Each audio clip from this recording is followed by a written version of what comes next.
سورہ فاتحہ کو سورہ شفا اس لیے کہا جاتا ہے کیونکہ یہ ہر طرح کی بیماری کی شفا ہے۔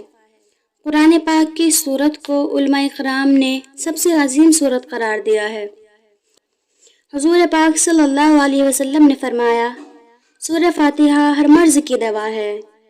اس کے چند عمل اس طرح ہیں: بسم اللہ الرحمن الرحیم کے میم کو الحمد کے الف سے ملا کر 41 بار پڑھیں اور بیمار پر دم کریں، انشاءاللہ تعالی ہر بیماری سے شفا حاصل ہوگی۔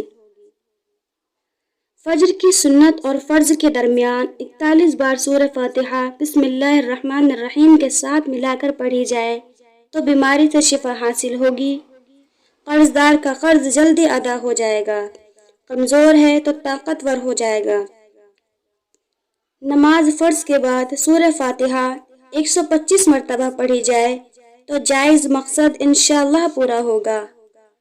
جسم میں کہیں درد ہو، درد کے مقام ہاتھ رکھ کر 7 مرتبہ سورہ فاتحہ پڑھیں اور شفا کے لیے دعا مانگیں، اور اول آخر درود پاک ضرور پڑھیں۔